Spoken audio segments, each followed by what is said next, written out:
From recreating the Super Mario Bros. Super Show theme to sprinkling in some slick nods to Odyssey World and Mario Kart, here are Easter eggs from the Super Mario Bros. Film that you might have missed. Starting off with a reference to the Super Show. In a stroke of nostalgia-inducing genius, a TV commercial for the legendary plumbing duo gets unleashed upon our screens. These two Brooklyn-based bros have been laying pipes and taking names since the dawn of video game history. The commercial is jam-packed with references to the classic video game TV series, which aired way back in the 80s. You'll be grooving along to the iconic Mario Rap theme song by artist Shuki Levy and Chaim Saban in no time. And that's just the tip of the mushroom. For all you hardcore fans out there, there's also a very special surprise cameo. Jeannie Elias, the legendary actress who portrayed Princess Peach in the show, also makes an appearance as a customer in the ad. And just when you think it couldn't get any better, Mario and Luigi bust out the big guns, the power-up cape from the Super Mario World game. This is a reference to the final season of the Super Show, which was renamed Super Mario World in order to promote the video game release of the same name. But that's not the only reference to old Mario media we get. You see, the opening moments of the film also recreate level 1-1 in all its pixelated glory. That's right, we're talking about the very first level of the legendary video game that started it all. The insane journey kicks off when the Plumber Brothers' trusty van breaks down on a busy Brooklyn street. With no other options, the dynamic duo has to make a run for it, leaping and dodging obstacles as they go. And that's when it hits you. This is no ordinary street. It's a recreation of the first level brought to life. Every single detail is spot on, from the layout of the sidewalk to the yellow paint cans, wooden crates, and AC units that resemble the bricks and boxes found in the game.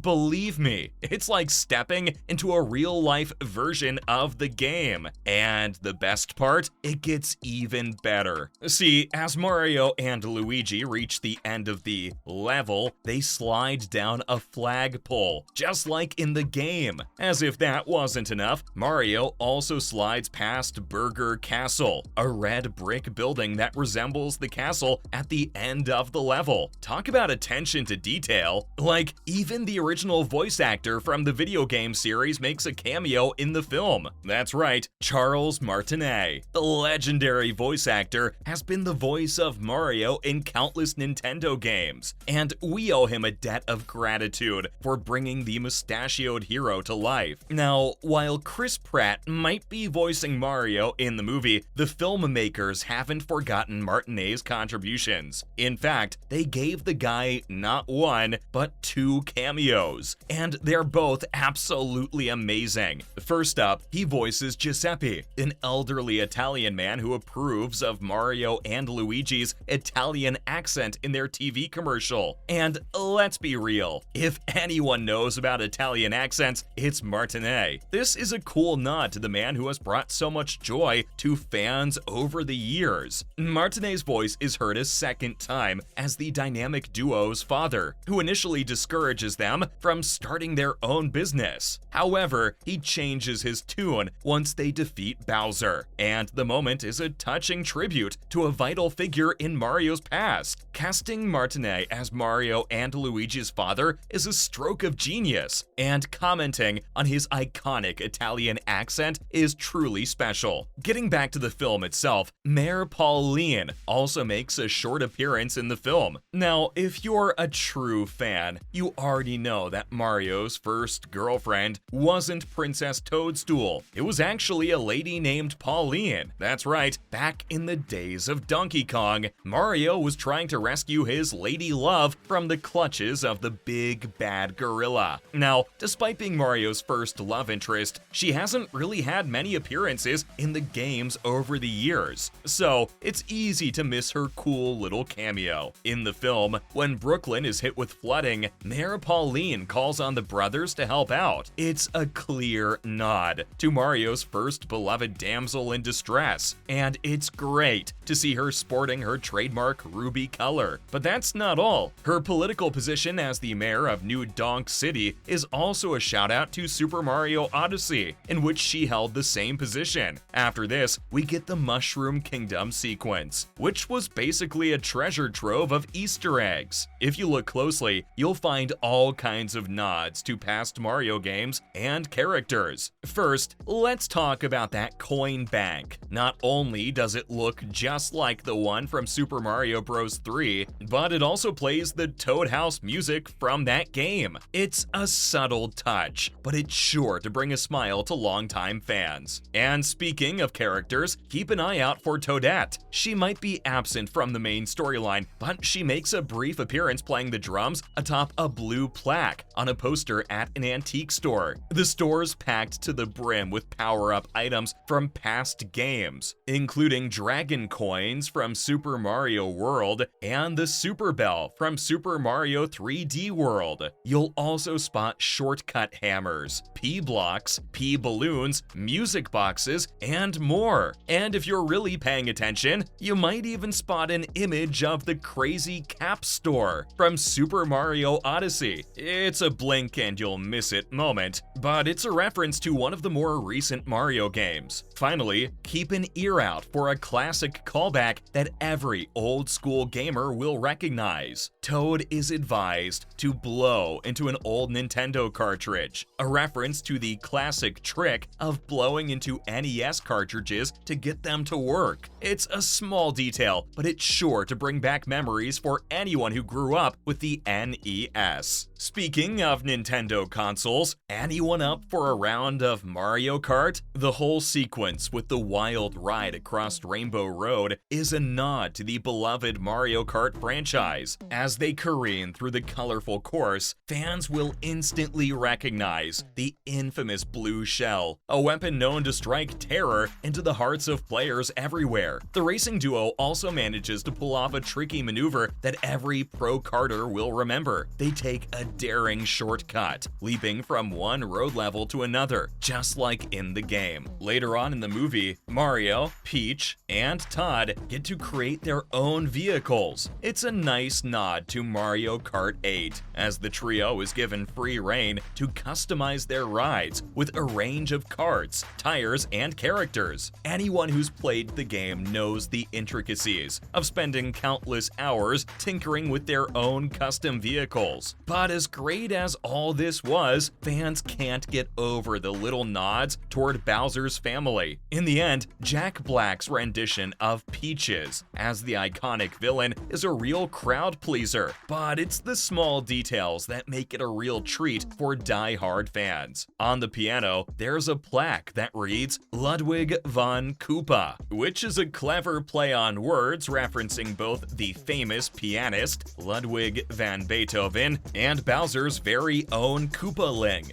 Ludwig von Koopa. It's a blink and you'll miss it moment, but a delightful one nonetheless. But the references to the Koopalings don't stop there. At Bowser's Superstar Party, sharp-eyed fans can spot Lemmy and Larry Koopa jamming out in a rock band. Roy Koopa's signature pink shades can also be spotted on another Koopaling, showing that Bowser has quite the support system behind him as he tries to marry Peach once again. And speaking of Bowser's wedding plans, he sports the same wedding attire in the movie that he wears when trying to marry Peach in the Super Mario Odyssey game. But hey, at least he looks dapper wearing it. Anyways, that's all there is for the Easter eggs hidden inside the Super Mario Bros. Film, which you might have missed.